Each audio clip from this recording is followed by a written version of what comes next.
Fala pessoal, tudo bem com vocês? Aqui tudo bem? Vamos contar mais uma vez a história do Brasileirão, né? E agora vamos contar o que? Sobre o Brasileirão de 85, né? Vamos voltar 38 anos atrás, né? Eu tô gravando esse vídeo áudio no ano de 2023, então 38 anos atrás, né? E naquele ano tivemos uma final alternativa, uma final bem diferente da que era todos acostumados naquela época, né? De tipo dois times assim que não são considerados grandes, né? E que no final, né, acabou sendo um título histórico, né? E eu vou ter que falar em detalhes esse título histórico desse time porque foi muito, digamos, eletrizante, né? Foi muito importante, né? Contar, né? Porque esse campeão, inclusive, foi o campeão que teve o menor aproveitamento, né? Um campeão que teve menos saldo, ou seja, saldo negativo, enfim.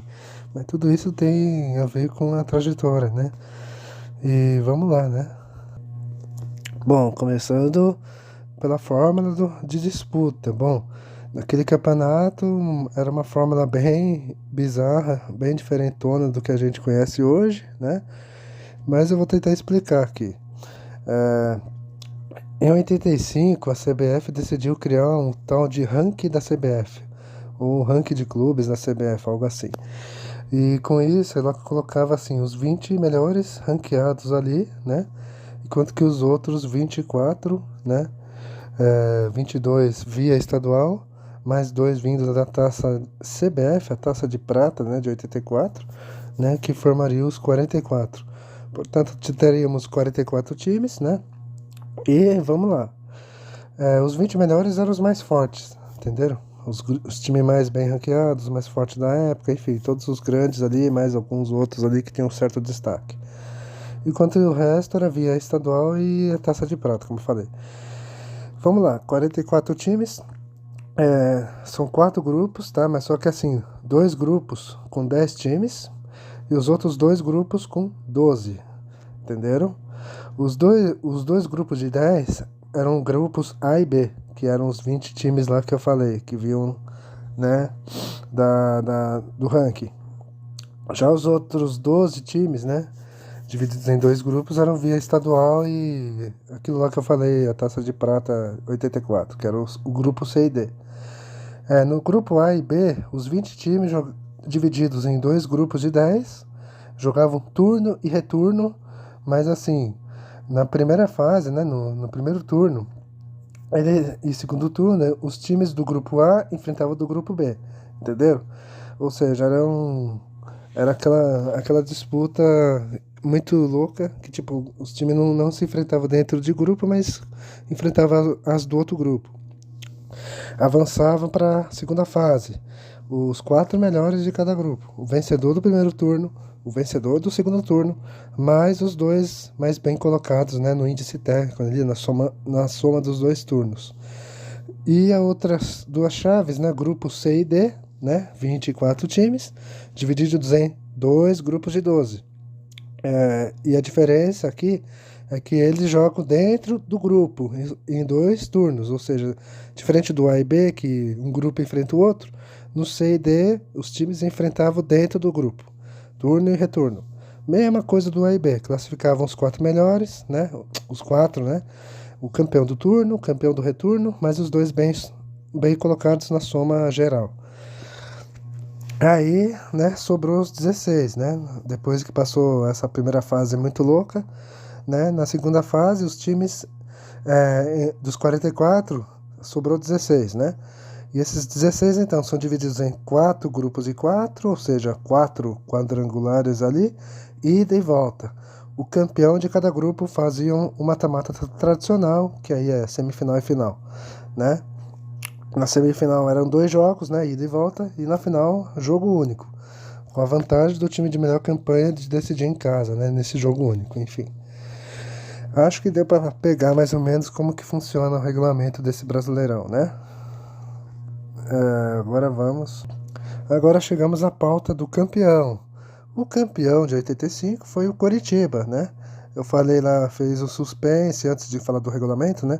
Enfim, agora já não precisa falar mais, né? O campeão de 85 foi o Coritiba, né?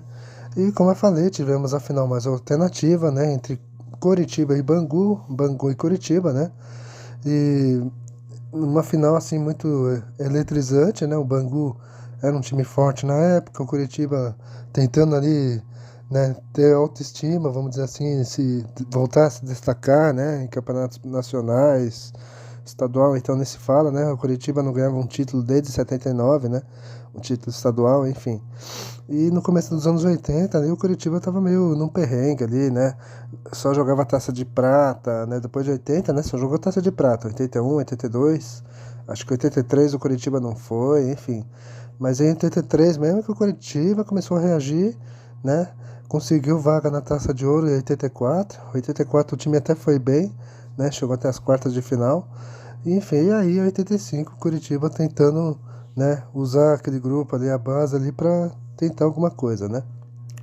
E é claro, né, a caminhada não foi fácil. Afinal, o Curitiba não estava entre os favoritos ao título, né?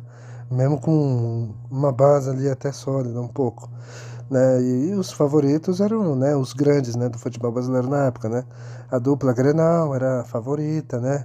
O Grêmio tinha bons jogadores, o Inter era atual tetracampeão estadual, né? Aqui no Sudeste tínhamos o Corinthians com um time que era denominado Seleção Alvinegra na época, a gente vai chegar nessa pauta, né? Flamengo também, mesmo que já não tinha Zico, embora o Galinha voltaria no segundo semestre ainda, né? A tempo de jogar o brasileiro, né? Mas ainda tinha um time muito forte. O Fluminense, que era o atual campeão brasileiro, tinha quase o mesmo time de 84. E o Atlético Mineiro, né? Que nos anos 80 era quase que a base da seleção brasileira, né? Enfim, esses aí eram os mais cotados, né? Tinha outros ali que poderiam surpreender, né? Mas talvez eles não estavam ainda entre os cotados, né? Tipo o São Paulo dos Menudos Morumbi, né? Mas só que ainda o time estava em transição ainda, mas era um time até interessante, enfim. E, e vamos lá, né? E é um campeonato que tinha um regulamento muito louco, né? Eu já falei isso daí.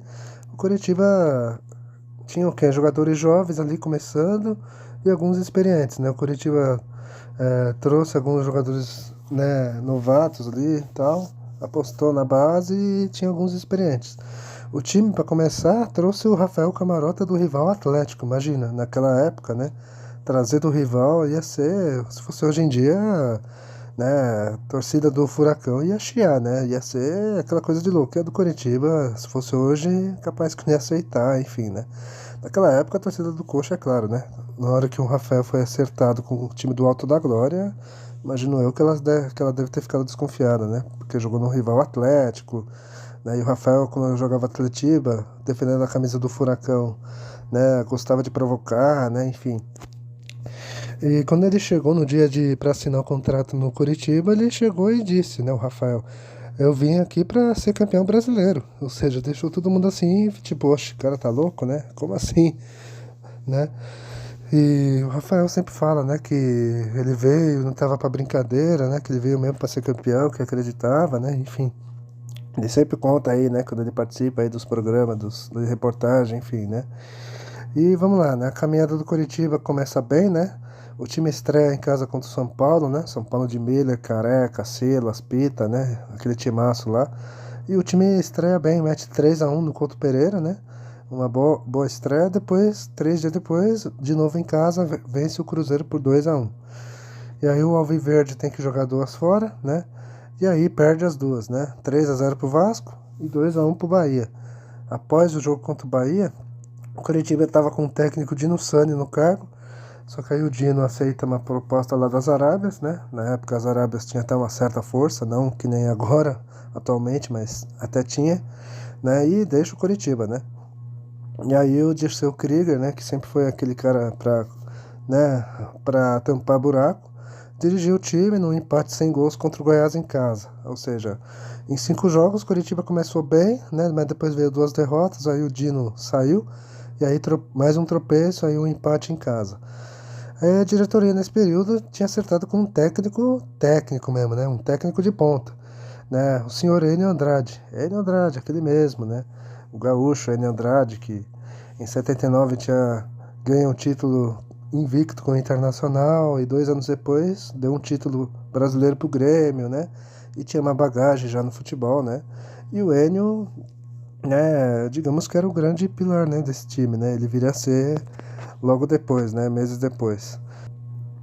Na chegada, né, ele viu que o time precisava, que era assim, tinha certas limitações, mas precisava só de alguns ajustes para ser forte, né, competitivo ali, e pediu para os preparadores físicos e tal, né, então, para que os jogadores carregassem coisas pesadas, né, tipo coisas assim, tipo materiais pesados, tal, para que eles aguentassem fisicamente, ou seja, algo assim que, digamos que ele inovou, né, para que os jogadores aguentassem fisicamente os dois tempos, né?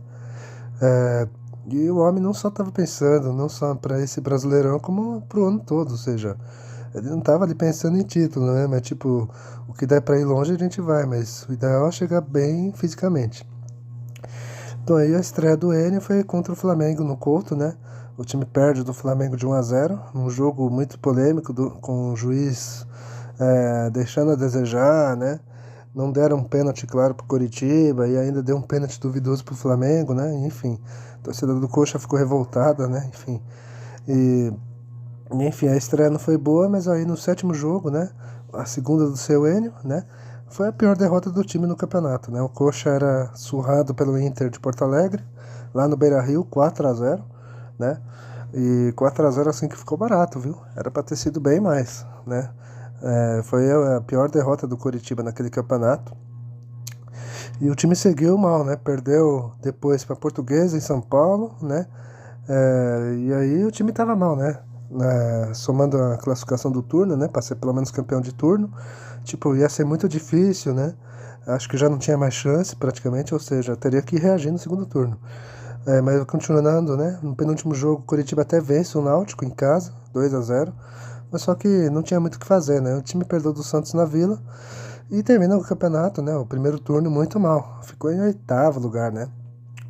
E aí o Curitiba teria que fazer muita conta, né? Pro segundo turno. Teria que ganhar o segundo turno ou, tipo, fazer uma bela campanha em 10 jogos, né? Pra, na soma ali do índice técnico, né, conseguir classificar. Ou seja, acho que de 10 ali, se fosse por índice técnico, o Curitiba teria que ganhar, sei lá, 7 ou 8, né? Pra entrar ali como na soma dos pontos, né? Ou se não, ganhar o segundo turno, né? Enfim, veio o segundo turno e o Curitiba começa a mostrar sua força longe de casa, né? O Curitiba visita o São Paulo no Morumbi, vence por 1-0. Aliás, esse jogo o Rafael Camarota fez grandes defesas, foi o destaque do jogo ali e já estava ali a vias de tipo. Não a vias, né? Tava sendo observado já pela seleção brasileira, inclusive. E 3 dias depois, no Mineirão, outra vitória, 3-2 sobre o Cruzeiro. E um detalhe que nesse jogo o Coritiba jogou muito desfalcado. Tipo, o Rafael não jogou nesse jogo, o Jairo, que era o reserva, também não jogou, acho que estava machucado, não sei. Daí jogou o Gerson, terceiro goleiro, né? Jogou o Gerson. E o time estava meio desfacelado ali, mas só que venceu, né? Por 3-2. Mostrou muita raça, né? E conseguiu esse resultado. E aí o Core volta a jogar em casa depois dessa excursão longe de casa e aí segue mal, né? No Couto Pereira, né? Empata com o Vasco, sem gols, e perde de novo do Bahia, 2-1. E aí o time viaja e joga duas fora e de novo vence as duas fora. Ou seja, no Couto Pereira o Coritiba sofria, né? Não conseguia propor jogo, talvez essa era uma deficiência desse time, né? De não propor o jogo para conseguir a vitória, né? E aí fora de casa jogava mais fechadinho, jogava no contra-ataque e dava certo. Então o time vence duas fora, venceu o Goiás 2-1, Serra Dourada, e o poderoso Flamengo em pleno Maracanã por 1-0, né? Num gol ali de escanteio cobrado, o Marildo pegou ele de meia puxeta ali, meio esquisito, encobriu o goleiro Fidiol, né? E o Coxa venceu por 1-0. E como eu falei, né, Curitiba penava para jogar em casa, mas fora conseguia surpreender, né? E aí o time volta para casa e adivinha, consegue sem vencer de novo, né? Aí a gente já tá no 17º, 18º jogos, né? O time empata com o Inter de Porto Alegre e perde da Portuguesa, os dois jogos no Couto Pereira, ou seja, o time tinha dificuldades em casa, né? Parecia que era uma asa negra que estava no Couto Pereira. Aí o time volta a jogar fora, penúltimo jogo, e quem pensa que o Coritiba ia ganhar, dessa vez não ganhou, perdeu. 2-0 pro Náutico. E aí o time chega na última rodada do retorno nessa situação. Apesar dos tropeços ali e acolá, o retorno, né, no grupo do Coritiba estava muito embolado, ou seja, o Coritiba não só tropeçava, os outros também ficavam tropeçando, né, e o grupo estava embolado, ou seja, o Coritiba ainda era líder do seu grupo, né, e só dependia de si, ou seja, era só vencer o Santos. No Couto Pereira, o Santos já não tinha mais chance para nada, né, não tinha tanto no índice técnico quanto para ser campeão do retorno. E ainda por cima poderia até se classificar se empatasse com o Santos. Mas aí, se empatasse, o Fluminense e o Guarani não podiam ganhar os seus jogos. Ou seja, se empatasse, eles não podiam somar pontos, né? Então o ideal era o Curitiba ganhar. E antes desse jogo, né? Acho que 1 ou 2 dias antes desse jogo decisivo, o Curitiba apelou para todas as mandingas, orixás e o caramba, né? Para tirar uma olhada no Couto Pereira, né? Dizem até que levaram água benta do mar, usando ela, jogando elas nas duas traves, né, nas duas traves, né, dos dois lados opostos. Fizeram muitas rezas, velas e não sei o que, uma corrente ali em torno do estádio para tirar todo tipo de coisa ruim, né? E, e parece que, tipo, o sal grosso e tudo que jogaram ali deu certo, né? E vamos lá. A rodada começa, o Coritiba sai na frente, né? Gol de falta de Vavá, né? No primeiro tempo. Só que o Santos ainda empata no primeiro tempo com o Márcio Rossini, né? E no segundo tempo o jogo começa a ficar dramático, porque o Fluminense estava vencendo o Bahia, né? E o outro jogo, né? O Guarani contra o Inter, o Guarani só estava empatando, né? O Guarani estava ficando de fora. E então o adversário mais ali direto do Coxa era o Fluminense, né? O Fluminense estava ganhando do Bahia. E se terminasse assim, o Curitiba estava fora do campeonato e o Fluminense avançava. Só que aí, né, o Curitiba no último minuto, né, se lançou ali no desespero para tentar o gol da vitória.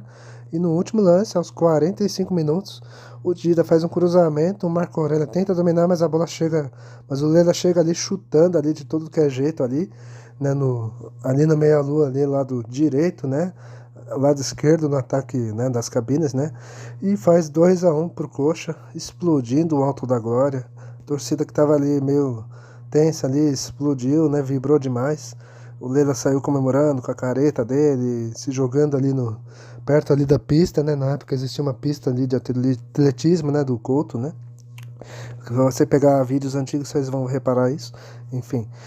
E aí, de forma dramática, o Coritiba conseguia se classificar, né, para a segunda fase, que aí tinha os 16, né? E, enfim, né, uma vitória emocionante, uma vitória ali que muitos ex-jogadores contam, né, que ali foi o auge para o time chegar, né, na outra fase e eles mesmos sentiam, falavam, agora que a gente avançou, a gente pode chegar longe, por que não, né? Enfim, né? Após a primeira fase, o Brasileirão pausou, né? 2 meses e meio, e tudo isso por causa da preparação para a seleção brasileira para as eliminatórias, né? Ou seja, as eliminatórias chegariam ali no fim de maio, ali entre junho, né? Aliás, todas as eliminatórias foram feitas em junho, ou seja, todas as seleções jogaram ali e tal para classificar no mês todo de junho, né? E a preparação só é assim, abril, maio, né? Foi tipo amistosos, excursões ali para a seleção se preparar e tal. E junho seriam as eliminatórias. E com isso, né, o Enio Andrade aproveitou a parada para deixar o time mais ajustado e pronto, né, para os jogos decisivos, né? E chegou até a treinar a disputa por pênaltis o experiente técnico, né? Pra você ver, né? Será que ele estava já presumindo alguma coisa no futuro? Não sei, né? Mas enfim, nesse período o Coritiba chegou até a fazer alguns jogos no campeonato estadual, sim. Os estaduais começaram ali, né? Então, foi meio maluco o calendário, né? No meio às eliminatórias, os estaduais, né? Começaram ali, né? Times que estavam jogando Brasileirão tinha que virar chavinha toda hora, imagina. Joga o Brasileirão, vira chavinha, joga estadual, vira chavinha, joga Brasileirão. Ou seja, naquela época era assim. E os que não jogavam mais o Campeonato Brasileiro, ou seja, tinha caído já na primeira fase, aí só tinha o estadual, né? Enfim. E aí voltamos em julho, né? Já estamos em julho e recomeçou o Brasileirão com aqueles 16 que sobraram, né? Grupos de 4, enfim. O Coritiba caiu num grupo que tinha o Corinthians, o favorito Corinthians, e os dois que vieram dos grupos C e D, né? Mas eram muito fortes, o Sport Recife e o Joinville, né? Na estreia, o Coritiba empatou com o Sport lá na ilha, 1-1. E aí na segunda rodada bate o Corinthians em casa por 1-0. Nesse jogo contra o Corinthians foi um jogo tenso, pegado, né? O Corinthians tinha um time muito forte, mas o Coritiba, né, com muita força conseguiu vencer, né? Foi um jogo tenso porque teve expulsões e tal, né? O Casagrande chegou a se desentender ali com alguns membros do Coritiba, enfim, foi um jogo muito equilibrado. E no terceiro jogo, também no Couto Pereira, outra vitória do Coritiba, 2-1. E tava ali meio embolado, né? O Coritiba era líder, né? O Joinville estava logo ali atrás, né? O Joinville era o líder antes desse jogo, só que aí a vitória do Coritiba, o Coritiba vira líder, enfim. No retorno, o Corinthians bate o Coritiba no Morumbi, né? O Corinthians tava meio mal ali. O Corinthians consegue a vitória e respira ali no grupo, né? E aí o grupo fica embolado com o Sport e Joinville logo ali atrás do Coxa, né? E o Coritiba líder. E aí na penúltima rodada as coisas começam a se encaminhar. Porque o Coritiba visita o Joinville lá em Joinville, no estádio Ernestão, né? O antigo Ernesto Sobrinho, né? E era um jogo decisivo pro Jack, porque o Joinville precisava vencer para chegar com chances na última rodada, né? E foi um jogo tenso, tal, o Coritiba segurou a pressão do Joinville, né? E quando teve a chance, matou o jogo, né?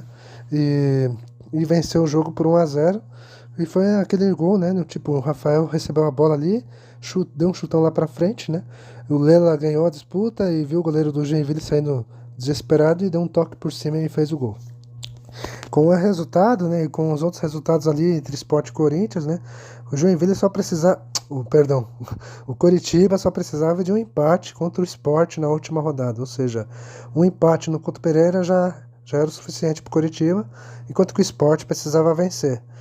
E na última rodada, 30 mil pessoas lotaram o Couto, né, e o jogo foi tenso, pegado, o Coritiba, né, sofreu muito. O Coritiba teve chances, mas o Sport foi quem teve mais chances, porque o Sport precisava dar o resultado, né? O Sport chegou várias vezes, né? Chegou a acertar a bola na trave, e o Coritiba se virou ali como pôde para segurar o empate, né? E assim o Coritiba segurou o 0-0 e se garantia entre os 4 melhores, ou seja, até então, aquele momento, o Coritiba conseguia igualar a campanha de 79 e 80, né? Que naqueles anos o Coritiba tinha chego nas semifinais, mas caído já na semi, né? E a semifinal, né? Para você ver como o brasileiro de 85 foi bem maluco, a semifinal dos 4 semifinalistas só tinha um grande entre os semifinalistas, e o resto era tudo azarão. Ou seja, porque de um lado tinha o Coritiba contra o Atlético Mineiro. Esse aqui é o grande que a gente tá falando, né? E do outro lado tinha o Brasil de Pelotas e o Bangu. Ou seja, para você ver como foi maluco esse campeonato, mas foi legal, né? E o Coritiba ia enfrentar o Atlético. O Atlético era muito favorito nesse jogo, muitos apostavam no Atlético, obviamente. E antes, no jogo de ida, né? No Couto Pereira lotado, o Coritiba não ia ter o Rafael, que estava suspenso, né? Tomou o terceiro cartão contra o Sport. E aí o Jairo, né? Que tinha história já no Coritiba, jogou em seu lugar. E o Jairo foi muito bem exigido, né? Nos poucos momentos que o Atlético chegou ali, né? E o Coritiba, né? Chegou, teve chances, acertou bola na trave. O Atlético também teve chances, né? E aí foi um jogo pegado, tenso. E teve momentos ali que o Atlético estava até melhor, até que uma queda de luz acontece no Couto Pereira, né? Os minutos o jogo ficou meio paralisado ali, uns 10, 15 minutos. E aí a energia foi restabelecida e o jogo seguiu. E parece que depois daquilo o Coritiba se acendeu no jogo, né? Tanto que o gol saiu no segundo tempo, ali no escanteio cobrado pela esquerda. A bola sobrou pro Heraldo, né? Zagueiro Heraldo, fazer o gol da vitória apertada ali, de 1-0. E uma vitória importante, né? Após o jogo, a imprensa, né? A imprensa mineira dizia que não, o Coritiba só fez isso, mas não vai aguentar o Mineirão, né? Que o Atlético é atropelar o Coritiba no Mineirão. O Coritiba não vai aguentar 80 mil torcedores da massa atleticana. E o Atlético tem muito mais time mais experiente e tal, né? Esse time do Coritiba é muito ruim, não sei o que, né? Enfim, né? No jogo de volta, a euforia da torcida do Atlético era muito grande, porque naquele dia, né, dias antes, eu acho, mas só que eles estavam fazendo uma festa, naquele mês, naquele dia ali, o Atlético estava também dando os parabéns pro Nelinho, né, o maior lateral da história do nosso futebol, né, o Nelinho, né, tanto que a torcida do Galo, antes do jogo, cantava, né, o parabéns pra você, né, pro Nelinho, no caso, né. E imagina, né? Torcedor do Curitiba, imagino que tava apreensivo, né? Que a torcida do Galo já é fanática, imagina, né? Dando os parabéns pro craque ali, né? E ia ser tenso, né? Só que o Curitiba não se intimidou com o Mineirão lotado, né? O Atlético, é verdade, teve mais chances. No primeiro tempo, então, foi uma blitz impressionante, né? Pressão do Galo, a bola não entrava, o Rafael salvava, até que teve um lance muito icônico, né? O chute desviado ali, a bola desvia no Gomes, né? E ela ia entrar, só que aí o Rafael em cima da linha, no último lance, ali, no último instante, salva em cima da linha ali, segura a bola ali em cima da linha. Os atleticanos até chiam, reclamam que a bola teria entrado e tal, mas o juiz não foi nessa, né? Seguiu marcando, não marcou o gol, né? E anos mais tarde, né? Fotos antigas mostram que o Rafael segurou mesmo em cima da risca, né? A bola não passou a linha totalmente e o jogo seguiu, né? E no segundo tempo o Atlético seguiu muito em cima, só que parava em Rafael fazendo milagre embaixo do gol, e o Coritiba se segurava com muita raça, com muita personalidade, e assim se garantia na final, né? Além de garantir vaga na Libertadores do ano seguinte, né? Para você ver que o Coritiba não estava ali para brincadeira, né? E na outra semifinal, o Bangu passou fácil, né? Do Brasil de Pelotas, 1-0 em Porto Alegre, 3-1 no Maracanã e foi para a final. Como eu disse, final é um jogo único. E como o Bangu tinha feito melhor campanha, jogaria no Rio de Janeiro, no Maracanã. E a final seria em 3 dias, né? Ou seja, a semifinal foi no domingo, né? Dia 28. E a final mesmo seria 3 dias, dia 31, uma quarta-feira. E 3 dias antes da final, o Enan Andrade decidiu deixar o time na Toca da Raposa, né? O campo do Cruzeiro, para treinar e ficar focado, né? E ele fez isso para evitar o oba-oba da torcida do Coritiba, na volta para Coritiba e tal, né? Então, e ele, com medo disso, ele decidiu deixar o time longe dos holofotes, enfim. E que o time só viajaria dias antes, né? Na véspera da final, enfim. Enquanto o Curitiba só focava, né? Ficava ali treinando, inclusive treinava pênaltis, né? Mais uma vez o time estava treinando pênaltis. O clima no Rio era de festa antecipada, né? A imprensa do Rio já dava o Bangu como campeão, né? Todos davam o Bangu como campeão, porque o Bangu tinha mais time, tinha um time muito melhor, tinha o craque da competição, que era o Marinho, que estava jogando muito mesmo naquele campeonato, tinha outros valores individuais muito melhores, e que o Coritiba não ia aguentar, e que o Bangu ia passar o trator, né? Muitos diziam isso, né? É, e e um dia antes, né, o Moisés, né, tava na Copacabana, né, tava sendo entrevistado lá pelo Globo Esporte, né, ali com seus amigos ali comendo, né, camarãozinho, petisquinho, né, aquela coisa toda. E o Moisés falou, né, o Moisés, técnico do Bangu, disse que o Coritiba é um bom time, mas só que ele não vai aguentar a pressão do Maracanã e que o título brasileiro vai ficar no Rio de Janeiro, ou seja, o Moisés já cravava, né, que o Bangu ia ser campeão brasileiro. E anos depois, né, o Rafael contou, né, que viu a reportagem na época e ele disse que seus companheiros ficaram mordidos com aquilo, que foi sacanagem, aquilo lá tudo, né, mas que aquilo lá serviu de motivação, né, para o jogo decisivo. Veio o dia 31 de julho, né, e o Curitiba se depara com outra situação no Maracanã. O Curitiba chega no Maracanã, né, bem antes do Bangu, mas se depara assim com um caminhão de corpo de bombeiros ali, ou seja, ali na pista, ali no fundo ali. E eles perceberam, tipo, tudo preparado pro Bangu festejar, tipo, o Bangu já tem a certeza que vai ser campeão, que ganharia e seria campeão, e os jogadores ali sairiam desfilando no caminhão de bombeiros, ou seja, ali deixou os caras do Coritiba com mais brilho, né? E outro detalhe, que antes daquela final, né, eu falei do Curitiba chegou antes no Maracanã, né? O do Bangu chegou atrasado porque pegaram um puta trânsito, né? E o Bangu chegou bem atrasado, ali 30, 40 minutos depois do horário previsto. E tanto que os jogadores do Bangu tiveram que se virar, né? Tiveram que se trocar ali dentro do ônibus e sair andando a pé até o Maracanã, né? Então, enfim, né? E muitos achavam que não ia ter um grande público no Maracanã, né? Que a torcida do Bangu, comparável com a dos quatro grandes do Rio, é pequena, né? Ia ter o quê? Só 20, 30 mil, né? No máximo ali. Deixando bem claro, né?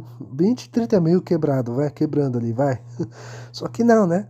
A torcida do Bangu teve reforço da torcida dos quatro grandes, né? Do Vasco, Flamengo, Fluminense e Botafogo, enfim.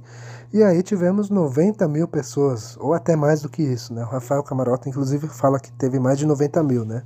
Mas a súmula do jogo disse que teve 91 mil pessoas, enfim.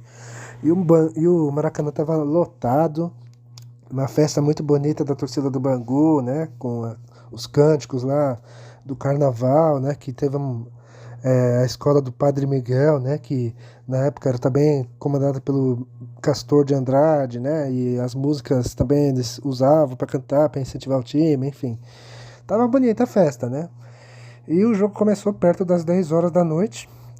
Dá para todos verem, né? Aquela final mais aleatória do Brasileirão até então, né? O time do Bangu era muito forte, além do Castor de Andrade, que era o bicheiro, que era o cara que bancava tudo no time, que comprava grandes jogadores, né? E o Bangu tinha um grande time, né?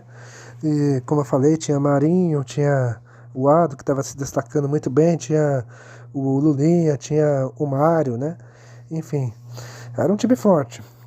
E o jogo começou equilibrado e tal, né? O Bangu tentando a iniciativa, né? Mas só que assim, um jogo meio ainda morno e tal, né?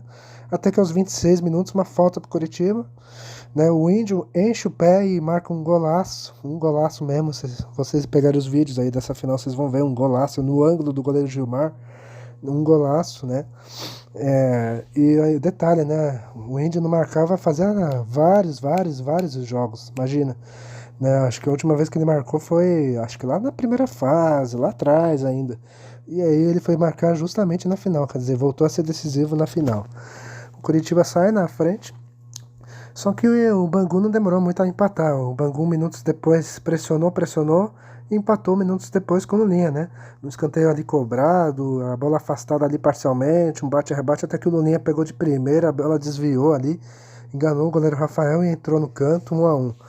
E aí o jogo ficou bacana de se ver, né? O Bangu pressionou, atacou muito mais, né? Só que parava no Rafael, que fazia grandes defesas. Rafael foi um grande nome daquele jogo, né?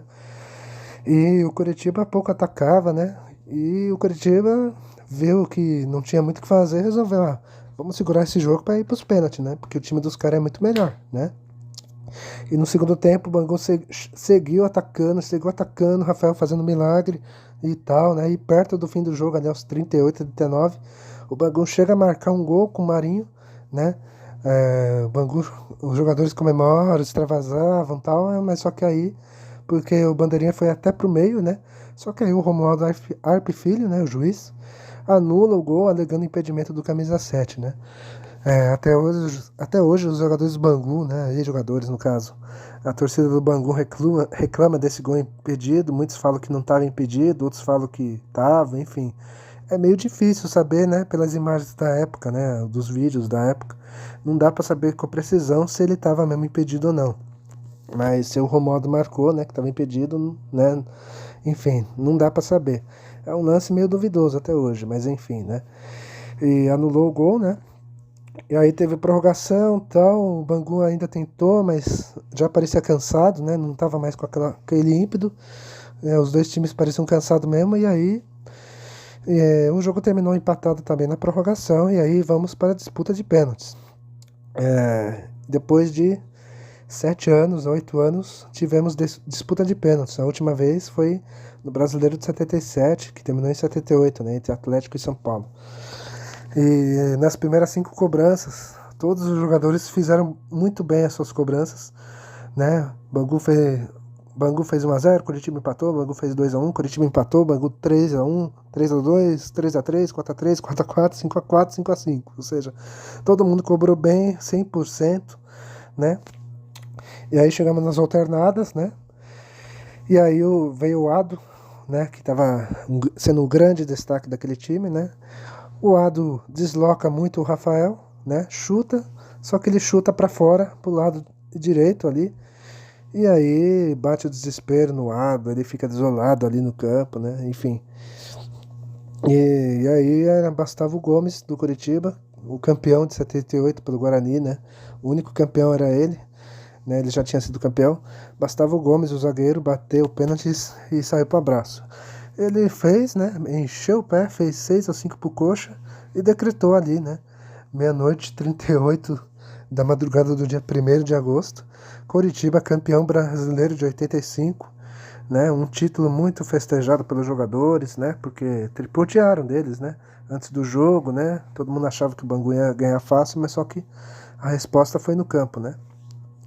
Foi um título merecido mesmo, porque o time, mesmo tendo algumas limitações, soube crescer na hora certa, né? E, queira ou não, eles bateram em times muito fortes da época, né? Bateram em São Paulo, Cruzeiro, Atlético Mineiro, Flamengo, Corinthians, né? Então, e o seu Enio Andrade chegava no seu terceiro título nacional, né? Como eu falei, né? Ele tinha ganho na dupla Grenal e esse era o seu terceiro título. O Enio foi muito importante, né? Porque fez o time crescer na hora certa, fez mostrar o caminho ali, né? Que tipo, mostrar pros caras, ó, é possível, tal, né? Enfim, a campanha do Coritiba, como eu falei, né, lá no começo, não foi aquela campanha, até hoje é o pior campeão brasileiro, né, nos números, né? Tanto que o time ganhou 12, empatou 7, perdeu 10. Fez 25 gols, mas levou 27, ou seja, teve menos 2 de saldo, é verdade. É o pior campeão, assim, com menos saldo de gols, né? Nunca teve um campeão brasileiro com saldo negativo. Mas, né, apesar de tudo, o Coritiba soube, como ninguém, bater os times mais fortes do que ele, né? Com muita personalidade, quer dizer, o Coritiba mostrou isso ao longo da campanha, né? Porque o Coritiba não pegou babas, né? Pegou times grandes da época, né? E esse título é muito valorizado até hoje, né? Lá no Couto Pereira, né? Então, enfim, né? Agora vamos pro time base, né? O time base, a torcida do Coxa lembra, né? Até hoje. O time base era Rafael, né? Na defesa, o André, Gomes, Heraldo. Às vezes entrava o Vavá, né? Mas o Heraldo era o titular mesmo. E o Dida, né? Dida que estava começando, né? Começou um ano antes no Colorado, né? Já era destaque, aí veio pro Curitiba, se destacou ainda mais. Foi campeão sub-20 pela seleção brasileira. Chegou até a ser convocado, né? Na pré-convocação para a Copa de 86, mas aí foi cortado, enfim. Aí no meio-campo tinha o Almir, o Marildo, às vezes o Marco Aurélio. O Marco Aurélio era aquele Marco Aurélio que depois virou técnico, né? Do Cruzeiro, da Ponte Preta, até do Palmeiras e tal. Então era esse Marco Aurélio, né? Mas era o Marildo ali que era o dono da posição e o Tobi, né? Tobi que era o motorzinho do time. E o ataque era Lela, né? O Lela, o careta, né? O homem das caretas, né? Quando comemorava o gol, fazia aquelas caretas, que é o pai dos jogadores, né? Ex-jogadores, né? Que agora já se aposentaram, que é o pai dos ex-jogadores, né? O Alexandre e do Richarlison. O Índio, o centroavante, né? E o Edson, né? O Edson pela ponta esquerda. E o técnico ainda Andrade. E, enfim, a gente contou a história do campeão, né? Você vê, já estamos com 38 minutos de vídeo, mas ainda tem coisa ainda, vamos lá. Bom, chegamos na parte das surpresas, né? O campeonato teve muitas surpresas, né? Além do Coritiba, que podemos considerar uma surpresa, né? Mas já falamos dele. Teve duas surpresas ali que foram longe, né? O Bangu e o Brasil de Pelotas, né? Desses aí a gente não pode deixar de falar, né? Outros dois times, esses dois times, né? Jogaram os grupos C e D, né? Que para muitos era o grupo mais fraco, né? Então, os dois avançaram, né? Nos grupos C e D. O Bangu, inclusive, foi o melhor time nesses dois grupos, né? Comprovando que tinha um grande time na época, tinha sua grande fase ali, né? O Bangu ganhou o primeiro turno, ganhou o segundo turno, né? Fez ali a melhor campanha de todas ali e avançou sem problemas, né? Enquanto que o Brasil, né, de Pelotas, sofreu um pouco, né? No primeiro turno ali o time deu uma oscilada e tal, mas no segundo turno o time reagiu e se classificou pelo índice técnico. Na segunda fase, né, o Bangu jogou em um grupo com Vasco e Internacional, né, que eram os favoritos ali, e o modesto misto do Mato Grosso, né. O Bangu não se intimidou diante desses dois, né, não ligou, né, com a camisa que tinha Cruz Maltinos e Colorados e avançou, né. Tanto que no jogo derradeiro o Bangu superou o Inter lá no Beira-Rio, né? 2-1 e se classificou. É, e aí o Bangu encarou o Brasil de Pelotas, não. E para o Brasil de Pelotas chegar na semifinal, teve que passar pelo seu grupo, lógico, né? O Chavante jogou num grupo que tinha o Flamengo, né? Que era o grande favorito a avançar, além de Bahia e Ceará, né? O Flamengo era o grande favorito porque nesse segundo semestre tinha repatriado o Zico, né? O Galinho, o Zico, que voltava ao futebol brasileiro depois de 2 anos, né? Jogando ali no futebol italiano. E o Flamengo tinha um puta time, né? Tinha além do Zico, tinha Bebeto, tinha o Júnior Baiano, né? Júnior Baiano não, perdão. Tinha ali jogadores interessantes ali, tinha o Fidjal, goleiro. Tinha jogadores até interessantes, como o Adalberto, né? Chiquinho, um centroavante ali e tal, né? E, enfim, era um time interessante, era um time jovem, mas muito talentoso, né? O Bahia tinha sido assim, um dos melhores times da primeira fase ali, naqueles grupos A e B, né? Foi uma surpresa para muitos e o Ceará, né, fazia ali a sua melhor campanha até então. Só que o Brasil não ligou, né? Mostrou sua força, principalmente jogando em casa, né? Bateu o Bahia, bateu o Ceará ali. E na penúltima rodada, né, do grupo, né, o Brasil bateu o Flamengo por 2-0 num Bento de Freitas lotado com 23 mil pessoas. Até hoje é o maior público do estádio, né? O Brasil superou aquele timaço do Flamengo e chegou ali na última rodada só dependendo de si. Bastava ganhar do Bahia, né, para se classificar. E o Brasil encarou o Bahia lá na Fonte Nova. O Bahia já estava eliminado, venceu por 3-2 e avançou para a semifinal para pegar o Bangu. E antes desse jogo da semi, o Castelão de Andrade, né, o homem forte do Bangu, pressionou a CBF e tal, para fazer com que o jogo saísse de Pelotas e fosse para Porto Alegre, alegando por causa do número, né, de público, né, que não tinha condições para receber uma semifinal e tal. E aí a CBF acatou, mandou o jogo pro Estádio Olímpico, né, estádio do Grêmio. O torcedor do Brasil ficou revoltado, né? Não é para menos, né? O Brasil tinha muita força no Bento Freitas, só que não tinha muito o que fazer, né? E o Brasil aceitou, né? E o Bangu superou o Brasil, né? Ganhou por 1-0 no Olímpico, né? Um jogo muito equilibrado e tal, né? E na volta no Maracanã, o Bangu mostrou porque era um grande time, venceu por 3-1 e foi pra final, né? E na final todo mundo sabe, né? O Bangu enfrentou o Coritiba, mesmo com torcida a seu favor e reforçada com a dos 4 grandes do Rio, o time não conseguiu o título, né? Empatou em 1-1 e acabou vice-campeão, perdendo nos pênaltis, né? E foi um vice dolorido, né, para o Bangu, porque era o melhor time e tal. Ex-jogadores daquela época falam que, né, faltou esse título e tal, né? Esse título ficaria marcado. O Bangu talvez teria alcançado voos maiores, né, se tivesse ganho esse título, enfim. O Ado, né, o homem que perdeu o pênalti lá até hoje, ele é traumatizado, né? Com esse pênalti que ele perdeu, né? Ele se emociona muito quando fala desse jogo, enfim. Foi um vice que ficou traumático, né, pro Bangu. O Bangu era tão forte naquela época que ainda superou esse trauma e brigou de igual para igual, né, no Carioca pelo título do Rio, né, naquele mesmo ano. Só que de novo acabou vice-campeão, perdendo pro Fluminense, né? Num jogo ali também polêmico e tal, né? O Fluminense venceu 2-1 e os jogadores do Bangu ficaram revoltados com o José Roberto Arte, ali que ele apitou, não deu um pênalti pro Bangu e aí ele apitou o fim de jogo, enfim. Foi 2 vices ali meio traumáticos pro Bangu, né? E agora vamos para as decepções. As decepções são os 2 times de massa, né? Corinthians e Flamengo. O Corinthians montou um time poderoso em 85, né? Destaque para a vinda do Serginho Chulapa, do Santos e do De Leão, né? Que anos antes tinha ganho a Libertadores e o Mundo com o Grêmio, né? E o Corinthians tinha um timaço na época. Tinha o Carlos, De Leon, o Dunga, que já tava, né? O Zenon, que já tava ali desde a democracia, né? O Casagrande, então, né? Que tinha saído para ir jogar no São Paulo em 84, né? No Paulista de 84 e depois retorna. Além do Serginho. Tanto que a imprensa apelidou esse time de seleção alvinegra, né? E todo mundo apostava que o Corinthians ia longe, né? Só que o Corinthians não saiu, né? Essa seleção no papel não saiu do papel, né?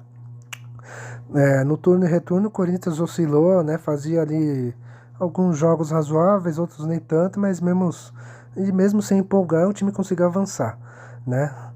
Jogou num grupo que tinha o Coritiba, Sport, Joinville, e o Corinthians foi um belo de um fracasso, né?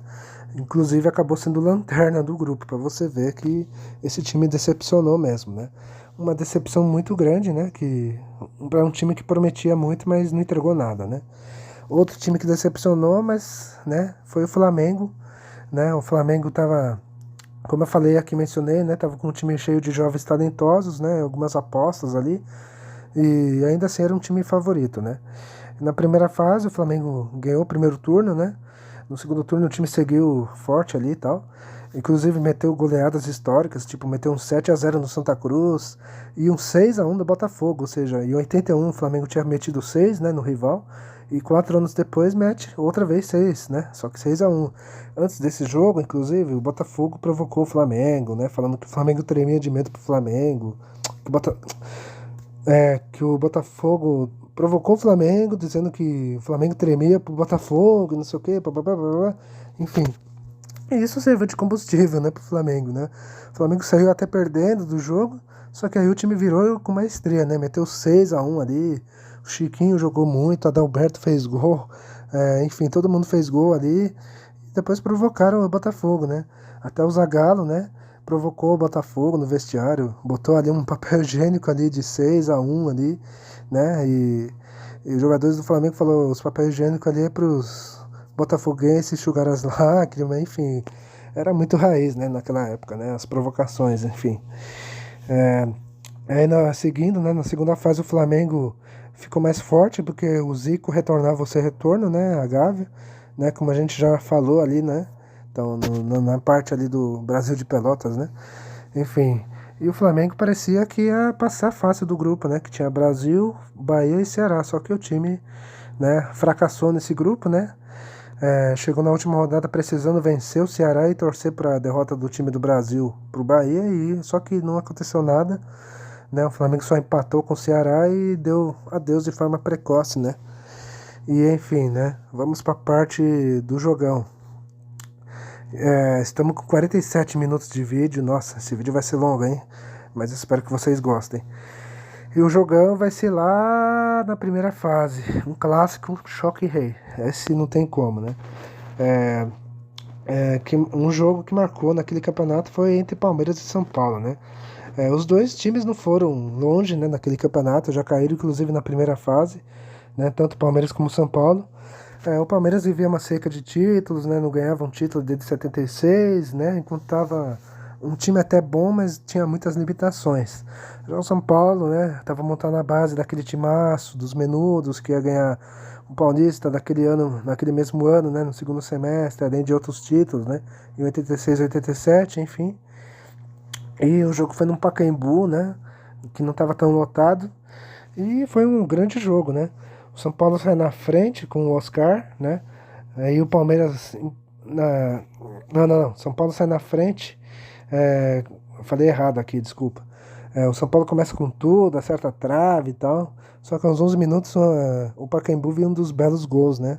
O Pita pegou a bola no meio campo e foi passando de todo mundo do Palmeiras ali. Passou por 3, 4, 5 jogadores do Palmeiras. Foi levando, driblou o Leão e chutou ali, saiu fazendo um belo gol, um golaço, né? Um golaço mesmo. O Palmeiras pressionou e aí teve pênalti, né? O Jorginho cobrou e perdeu, né? Barbiroto defendeu. Só que o Palmeiras insistiu e empatou com o Jorginho ainda no primeiro tempo. Só que já nos descontos, né? O São Paulo bate um lançamento ali do Careca pro Miller e o jovem atacante invade a área, chuta cruzado ali no ângulo de Leão. 2-1 São Paulo. Mas aí o segundo tempo estava reservado ainda, né? Segundo tempo o São Paulo vai para cima, o Miller é lançado, dribla o Leão e é derrubado, pênalti. Careca cobrou e fez 3-1 pro São Paulo. E parecia que o São Paulo ia ganhar, né? Só que o Palmeiras brigou muito, lutava muito e conseguiu reagir, né? Com 2 golaços do Mendonça, né? Uma ele chutou ali fazendo gol 3-2 e a outra foi de falta, né? Que ele chuta na barreira, a bola volta para ele e ele chuta de novo e faz outro golaço, 3-3. E o jogo tava frenético, né? O jogo não parava. E aí o São Paulo volta a ficar na frente de novo, num escanteio cobrado ali, e aí o Oscar de cabeça faz 4-3. E aí, perto do fim do jogo, né, o Pita lançou o Careca, que driblou o Leão e sofreu pênalti. E aí todo mundo achava que o São Paulo ia fazer o quinto e liquidar o jogo, né?